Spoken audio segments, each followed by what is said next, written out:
Yeah, I've been at this job for, I'd say, about 3.5, 4 years. I've learned, I've learned a lot and got good at just learning how this how this kind of work is.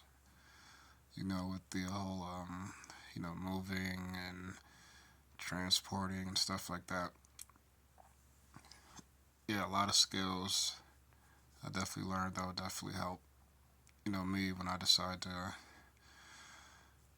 go into my own thing as far as like just like item transport and drunk removal stuff. And some moves I will consider doing. It'll just it'll be detailed just to make sure things run smoothly. But yeah, that's pretty much the end game for me.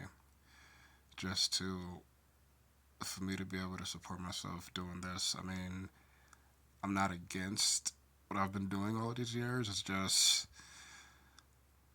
I kind of blame myself for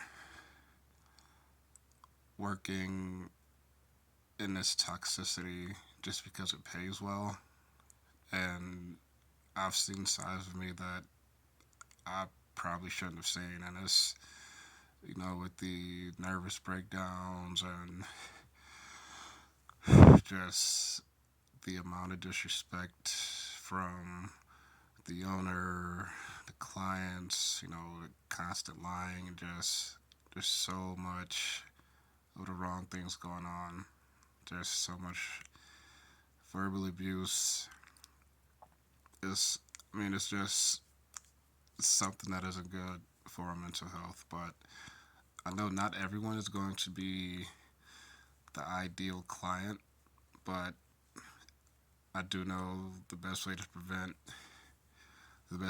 prevent moving people like that, or just providing a service for them, is not to provide the service for them. And that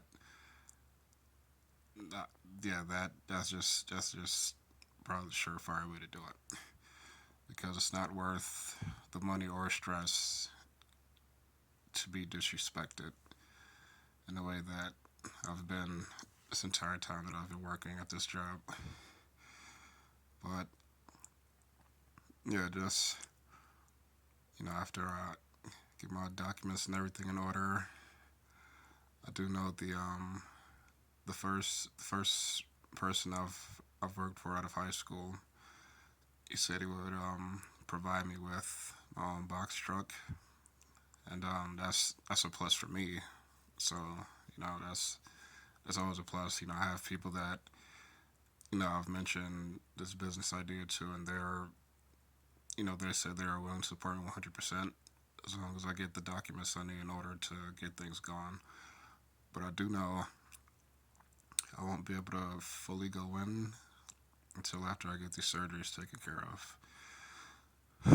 Then after it's all said and done, I can gracefully go away from where I am now, just so I could get my own business going. And that's basically just the plan there.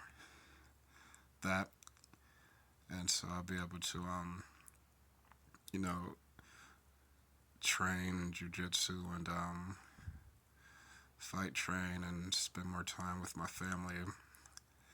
I do still get the time with the family, but working where I am now is really hasn't been a good work life balance or anything. It's just me at work 6, 7 days a week, and on days that I do have off, I'm too tired to do anything, and I just don't think that's the way to live, or just a way to be able to carry or support yourself. Like,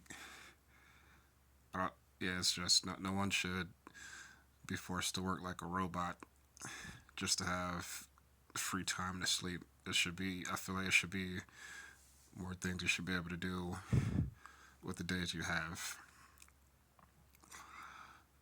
But yeah, that's just basically what I'm doing now. I just want to be able to work for myself.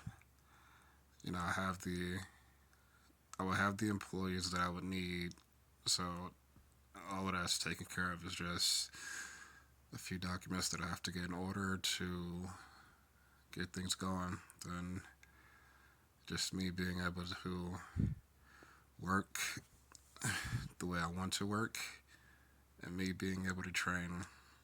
That's just the kind of freedom that I want, and that's the kind I'm gonna make sure I get.